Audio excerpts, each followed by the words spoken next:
오늘은 IBK 전 리서치 센터장이신 이종호 센터장님을 초대했습니다. 네. 안녕하세요. 안녕하세요. 네.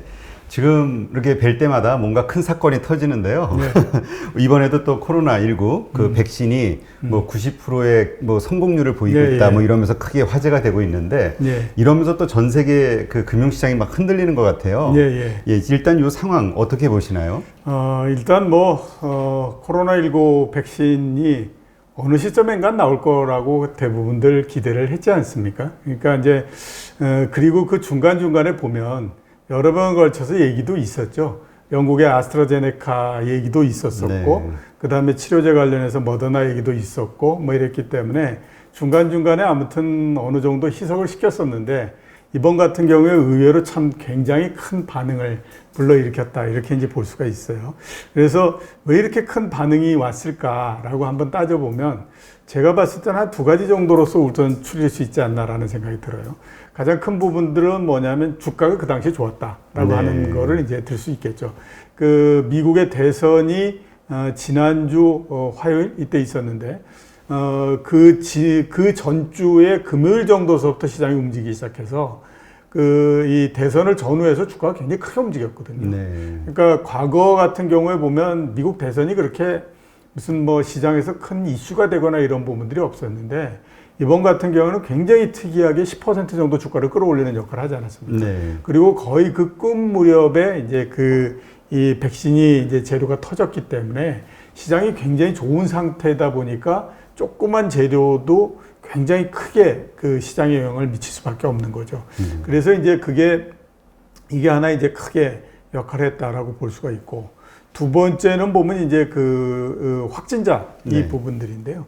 그러니까 1차 5월 달에 있었고, 이번에 이제 거의 한 9월 말 정도서부터 2차 확산, 10월 달 들면서 이제 크게 돼서 최근에는 보면 굉장히 많지 않습니까? 뭐 세계적으로 몇십만 명이 계속되고, 미국에서도 12만 명씩 막 확진자가 나오고 이러니까, 시장에서는 어떤 생각을 가질 수밖에 없냐면, 어차피 코로나19라고 하는 건 지금에서는 약이 나오지 않는 한은 이걸 통제할 수가 도저히 없다. 이렇게 이제 생각을 하게 된 거고, 그러다 보니까 자연적으로 더 백신이나 치료제에 대한 기대가 훨씬 더 커질 수밖에 없는 형태가 된 거죠.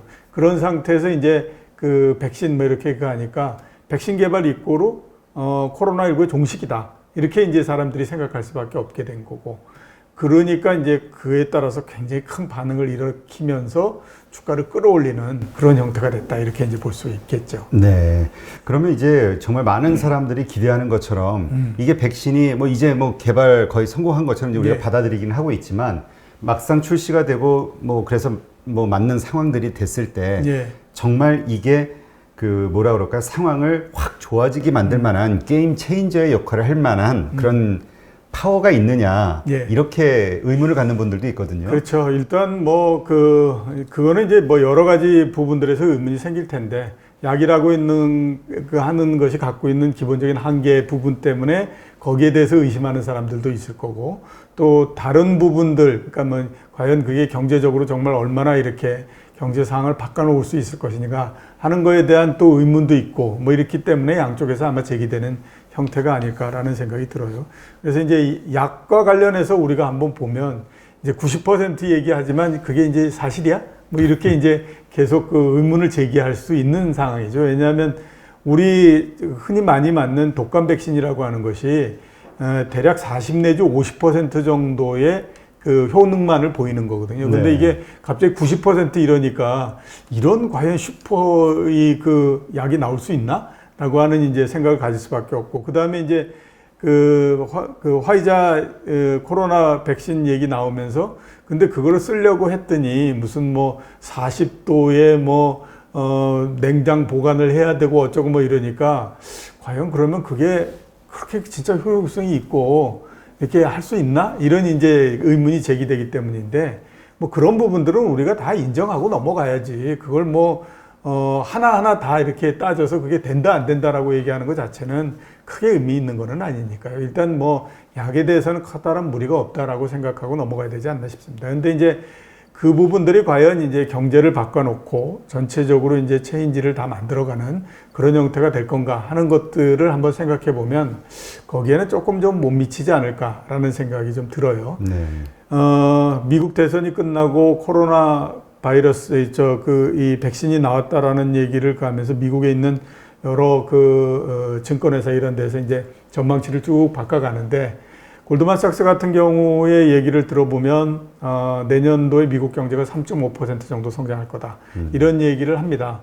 그러니까 근데 이제 물론 이제 거기에는 두 가지 전제가 있습니다. 하나는 코로나 백신이 빠른 속도로서 나와서 내년도 1분기 정도 내지 늦어도 하반기 정도까지는 미국 사람들의 50% 이상이 접종이 돼야 된다라고 하는 거 하나. 또 하나는 이제 경기 부양 대책이 통과돼서 그것도 2조 달러 이상 이렇게 되면 이제 그렇게 된다라는 얘기를 하거든요. 자, 그래서 지금 얘기하는 것처럼 3.5% 뭐 오케이 그 정도 이제 최대한으로 봐줘서 그게 된다라고 한번 생각해 보면 어떤 일이 있을까라고 한번 생각해 보면요. 올해가 마이너스 성장을 하고 하지 않습니까? 네. 그 3분기에 뭐 이렇게 크게 증가했다라고 하더라도 올해 전체로 봤을 때는 마이너스 성장은 불가피한 거거든요. 그러면 과거 같은 경우에 볼 때의 미국의 성장률이 일반적인 경우에는 1%대 후반 정도였기 때문에 3.5%는 올해의 이 기저효과가 상당히 있다라고 하는 측면을 따지게 되면 그렇게 굉장히 큰 거는 아니죠. 그러니까 이제 경제를 아주 적극적으로 굉장히 이렇게 바꿔놓는 형태 모양은 아니다. 이렇게 볼 수가 있고요. 그 다음에 또 주식시장에 미치는 영향과 경제에 미치는 영향은 또 다르게 나오는 거죠.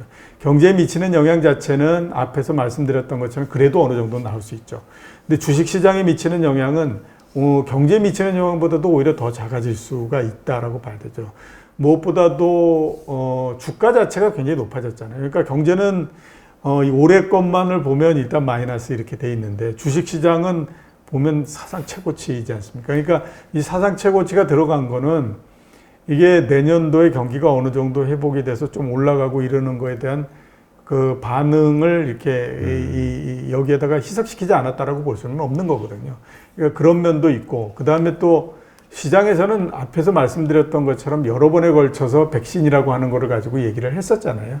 아스트라제네카 때도 얘기를 했고 막 했었기 때문에 그런 면으로 보면 이제 조금씩 재료가 희석돼 있었던 그런 부분도 있고 뭐 이런 게 있기 때문에 전체적으로 봤을 때는 백신이 나오고 하는 부분들이 아주 큰 게임 체인저로서의 역할을 하기는 조금 좀 미흡하다라는 생각이 들고, 경제에 미치는 영향은 좀 더 크고 주식시장에 미치는 영향은 좀 더 작고 이런 형태가 되지 않을까라고 보입니다. 네, 그렇군요.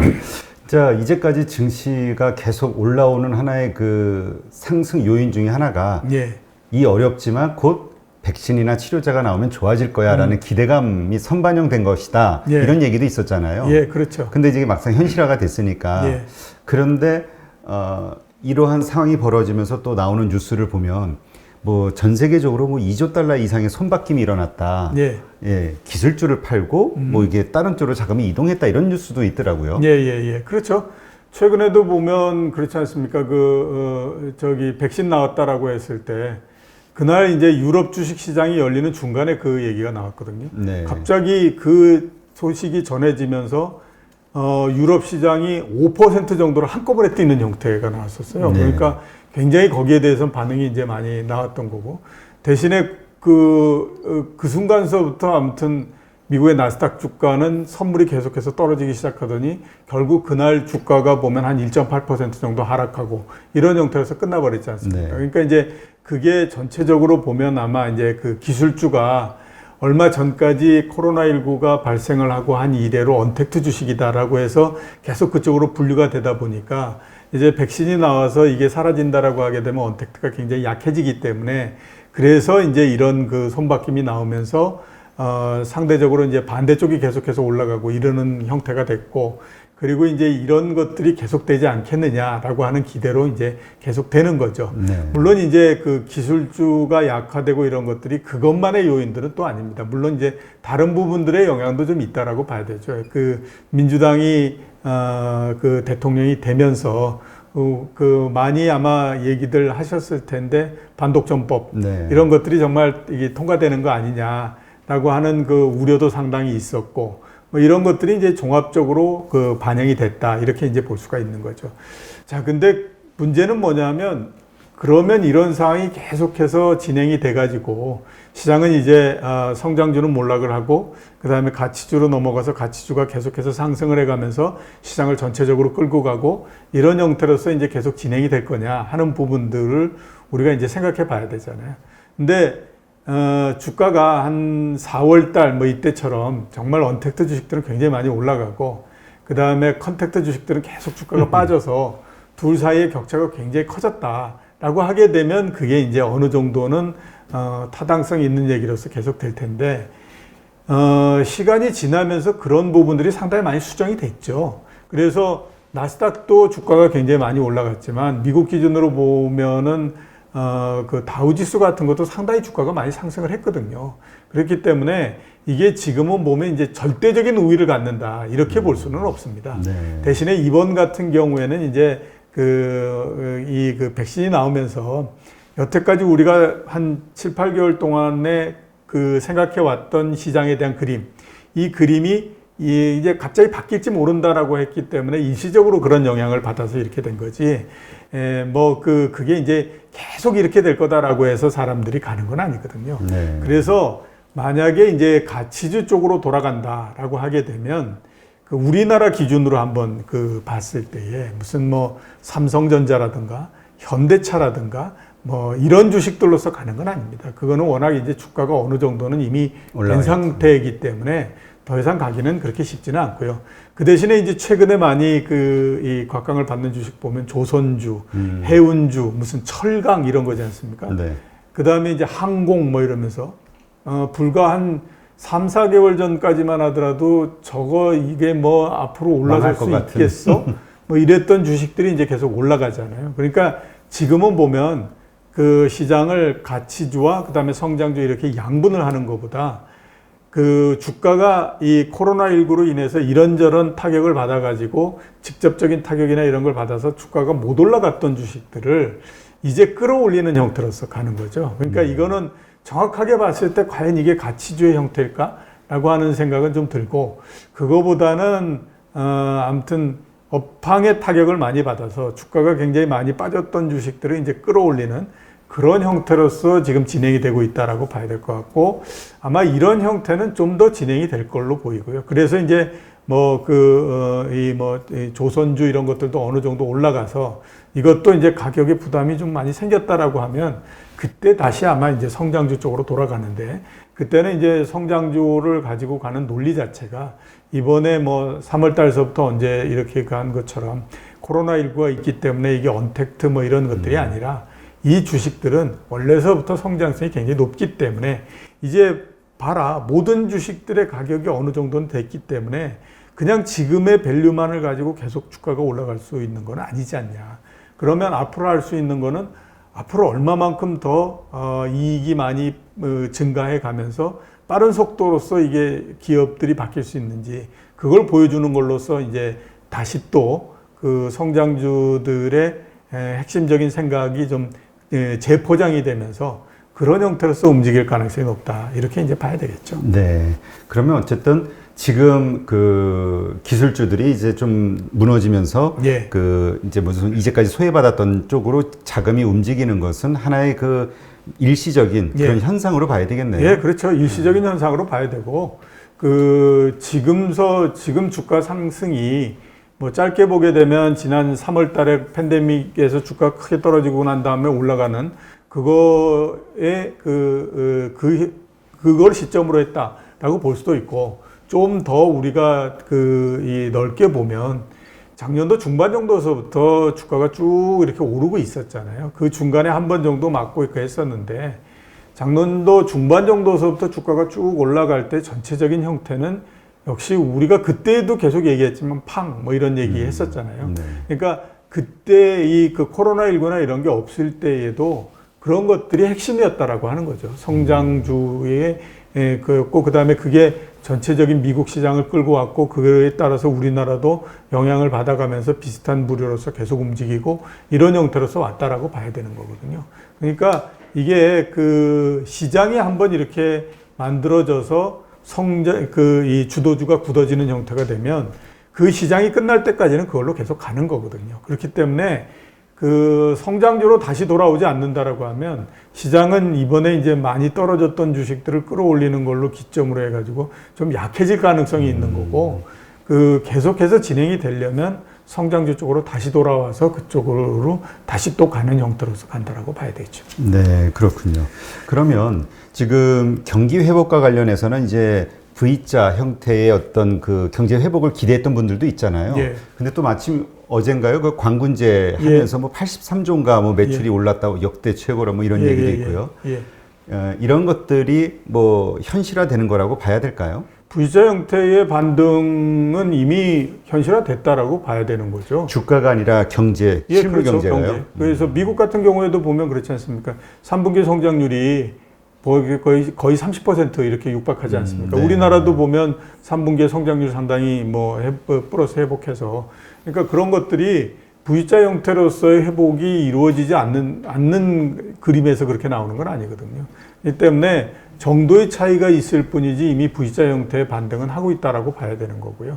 그러니까 이제 V자 형태가 가는 것까지는 뭐 제일 처음에 예상했을 때도 그런 형태가 된다라고 했던 거였고, 관건은 뭐냐면 이제 내년도 하반기 정도서부터 경제가 계속해서 이제 올라오는 형태가 될 거냐, 아니면 일정하게 어느 정도 올라오고 그 수준에서 옆으로 이렇게 쭉 기어버리는 형태. 그러니까 많이들 얘기하는 게 왜 루트 형태, 그 거꾸로 이렇게 한 그런 형태가 될 거냐 하는 것들의 문제지, 지금에서 이제 이렇게 계속해서 회복되고 이러는 거는 계속 진행이 된다라고 봐야 되는 거거든요. 지금까지는 이제 각 나라마다 성장하는 형태가 좀 다르죠. 우리나라 같은 경우는 이제 수출이 가장 그 앞에 서서 계속 가고 있는 형태고, 그 다음에 중국이나 미국 같은 경우는 말씀하셨던 것처럼 이제 내수 소비 이런 걸로 이제 계속해서 진행이 되고 있는 형태니까. 근데 미국이나 중국의 내수 소비가 증가해야 우리나라의 수출도 증가할 수 있으니까 결국 보면 작게 보면 미국과 중국, 그 다음에 크게 보면 유럽에 있는 선진국들까지의 내수 소비가 어떻게 이제 진행이 될 거냐 하는 것들이 가장 큰 관건이다라고 봐야 되죠. 자, 그러기 위해서 중요한 거는 뭐냐면 그 미국에서 경기 부양 대책이 통과되고 그 다음에 그게 일정하게 빨리 역할을 하고 이런 형태가 돼야만 됩니다. 9월 달에 미국의 소비가 쭉 이루어졌었는데, 그 중에 이제 임금을 통해서 이루어진 소비, 이런 것들은 전체 늘어난 소비의 한 40% 정도밖에 설명을 못 합니다. 나머지 60%는 뭐냐면 이제 정부의 이전 소득. 그러니까 우리 코로나 했을 때 긴급재난 지원금 이런 것처럼 그렇게 이제 도와준 거를 가지고 소비가 굉장히 많이 이루어졌거든요. 근데 그거는 지금 4차까지 책정해 놨던 부분들이 10월 달에 거의 이제 다 떨어져 버린 상태입니다. 그러니까 앞으로는 이제 그런 것들이 없는 상태가 되죠. 그래서 이게 시간이 오래 끌게 되면 소비가 갑자기 이제 상당히 줄어들 가능성이 높기 때문에, 그래서 대선이 있기 전에 항상 얘기했던 게 뭐냐면 빨리 뭔가 결판을 그렇죠. 내가지고 빨리 이거를 이제 이렇게 크게 떨어지지 않게 만들어야 된다라고 얘기를 한 거잖아요. 그러니까 이제 소비가 계속해서 가장 중요한 역할을 하는데, 그 소비가 중요한 역할을 하는 데에서 포인트는 미국 같은 경우에는 아직까지는 스스로 쓰는 이런 그 부분들이 좀 약하기 때문에 이 정부의 부양 대책 이런 것들이 얼마나 빨리 타결이 되느냐 하는 부분이고, 중국은 의외로 굉장히 빠른 속도로서 올라와서 지금 자체적으로 소비가 계속해서 이루어질 수 있는 부분들이 있으니까 그거를 얼마나 더 늘려갈 수 있는지 아니면 확장해 갈 수 있는지 이런 것들에 따라서 이제 진행이 되고요. 유럽은 지금으로서는 참 앞이 안 보이는 그런 상황이다, 이렇게 이제 볼 수가 있을 것 같습니다. 네, 그렇군요. 그러면 우리가 일단 경기 회복, 여기에 어떤 가늠자, 이제는 코로나가 이제 변수보다는 이제 재정 부양, 재정 부양책이 언제 집행이 되느냐, 어느 정도 규모로, 이게 이제 가장 큰 변수로 작동된다. 그렇죠. 그리고 그거 역시 주가에도 반영되는 그 영향은 이게 더 클 것이다, 이렇게 보는 거군요. 그렇죠. 부양 대책이 이제 마지막까지 아무튼 쭉 얘기한 거의 기준점은 2조 2천억 달러 정도를 놓고 양쪽이 이제 이렇게 맞붙는 형태 이렇게 됐었는데, 글쎄요, 이제 그렇게 따져보면 아마 2조 2천억 원 달러를 기준점으로 해가지고 서로 이제 얘기를 할 텐데, 민주당은 조금 더 늘리려고 할 거고 공화당은 이제 굉장히 많이 줄이려고 하고 이렇게 할 텐데, 시간상의 문제일 뿐이지 제 생각으로는 2조 2천억 달러 부근에서 아마 늦지 않은 시간 내에 타결이 될 거라고 그렇게 생각이 됩니다. 지금은 어떻게 생각하면 굉장히 혼란한 상태잖아요. 그러니까 그렇죠. 미국의 대통령이 모든 사람들이 다 바이든이 됐다라고 생각하지만 승복을 안 하기 때문에 정확하게 이렇게 결판이 난 상태가 아니니까 지금 일단은 뭐 협상을 하고 뭐하고 할 수 있는 게 아니지 않습니까? 그리고 상원은 아직도 두석이 결정이 안 돼 있는 상태입니다. 조지아주. 네. 그러니까 이런 것들이 먼저 다 그 정치판이 일단은 이제 그 해결이 되면 그 다음에는 이제 정확하게 나오는 거죠. 누가 이번 그 선거에서 승리를 했고 패배를 했는지 이렇게 나오잖아요. 그러면 이제 새롭게 정부가 만들어져서 출범을 해가지고 가고 이렇게 그 하는데 그리고 선거를 끝낸 지 불과 한두 달도 안 됐는데 그 선거에 따라서 사람들이 생각하는 부분들이 있는데 그거를 정면으로서 우리 못하겠다라고 해서 가기는 굉장히 어렵거든요. 그렇기 때문에 아마 이제 시간상의 문제일 뿐이지 이게 타결이 빨리 돼서 되는 부분들이 있기 때문에 그런 면에서는 이제 재정정책이나 이런 것들이 이제 나쁘지 않다라고 봐야 돼요. 근데 하나 이제 걸리는 부분들은 뭐냐면 5차가 마지막이면 어떻게 하나? 이런 이제 생각을 갖게 되면 이게 주식시장에서의 효능은 상당히 떨어져 버릴 가능성이 있는 거거든요. 그러니까 이제 5차를 하면서도 2021년 1차가 있다. 이런 이제 그 계속 그런 뉘앙스를 그런 뉘앙스를 주게 되면 효과가 상당히 좀 나올 수 있고 그렇지 않으면 이제 좀 어려워지는 그게 마지막 재료 그렇죠. 소재. 예, 그러면 이게 뭐 사람 상당히 피곤해지는 형태가 되거든요. 그럴 거고 그다음에 이제 금융과 관련해서는 하나 우리가 많이 생각해 봐야 될 부분들이 최근에 미국의 그 시장 금리가 계속해서 지금 올라가고 있는 상태입니다. 10년물 금리가 0.96%니까 거의 1%에 지금 근접해 있거든요. 이게 이제 원래 1.3% 정도였다가 코로나19가 발생하면서 급락을 해버렸어요. 그래가지고 한때 많이 내려갔을 때 0.5%까지 내려갔다가 그 다음에 한번 반등해서 0.9%까지 갔다가 또 뭐 0.7%로 내려가서 한참을 기다가 이번에 이제 올라가서 그 전에 고점이었던 0.9%를 뚫고 0.96%까지 올라가 있는 그런 상태거든요.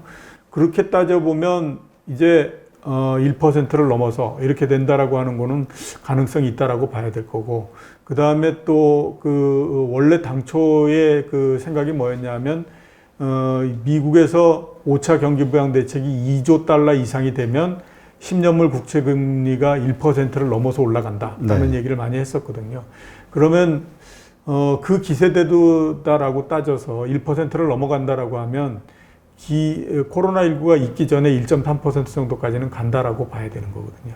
그러면 이거는 뭐 연준이 금리를 인상하냐 안 하냐에 관계없이 시장 금리가 상당히 올라가는 형태가 되니까 그거에 따른 부담이 좀 있다라고 봐야 되는 거거든요. 그래서 정책과 관련한 부분들에서는 일단은 그런 부분들이 같이 막 이렇게 엉키는 상태인데 그 타결이 날 가능성이 있다라고 하는 건 호재고 그 대신에 이쪽에 금리가 올라가고 혹시 이게 마지막이 될지 몰라 이러는 거는 조금 부정적인 형태 이렇게 이제 진행이 되고 있다라고 봐야 돼요. 그 연준이나 아니면은 그 재무부에서 어떤 식으로 그 돈을 풀면서 그 발표를 할지 예. 그 워딩을 잘 파악해야 되겠네요. 예, 그렇죠. 예. 잘 그 파악해야 이제 그 하는 거고 얼마 전처럼 이제 연준이 우리는 이제 모르겠다. 우리는 할 만큼 다 했으니까 너희 가서 알아서 재정으로 한번 해주세요. 이렇게 하면 이제 그 다음서부터 이래 이러면서 이제 시장이 거기에 대해서 부정적인 반응을 본격적으로 하니까 그 워딩을 잘 지켜보셔야 됩니다. 네, 알겠습니다.